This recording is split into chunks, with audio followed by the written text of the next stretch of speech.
এক এক পরিচয় দিয়ে তিনি আপনি ডিসি না আমি ডিসি এনএসআই কমপক্ষে একবার ফোন করলে 5 মিনিটের মধ্যে 20 বার স্যার বলতে হবে।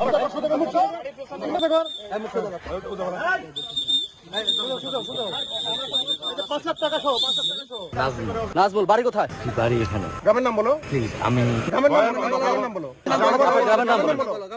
আপনি গ্রামের নামটা বলেন, গ্রামের নামটা বলেন, গ্রামের নাম বলেন। এই যে খামার নষ্ট এখানে আপনি নাম কি? আমি আমার সব পরিচয় দিতেছি প্লিজ আপনার সাংবাদিকদের সরান। আপনি কত টাকা চেয়েছেন? আপনি কত টাকা চেয়েছেন? কি পরিচয় দিয়েছেন? আপনি ডিসি? না না আপনি ডিসি না আমি ডিসি এনএসআই? আপনি কি এনএসআই কর্মকর্তা? তাহলে আপনি এই পরিচয় কেন দিয়েছেন? কার কাছে টাকা চেয়েছেন? টাকাটা কার কাছে চেয়েছেন? 5 লক্ষ টাকা কার কাছে চেয়েছেন যে টাকাটাই রয়েছে? বান্ডেল থাকলে প্রতি সেনমানিতে টাকা বাঁচবে। বিকাশ সেনমানি বান্ডিল কিনে জিতুন প্রতি লেনদেনে। নিজে স্বীকার করলেন যে তিনি টাকা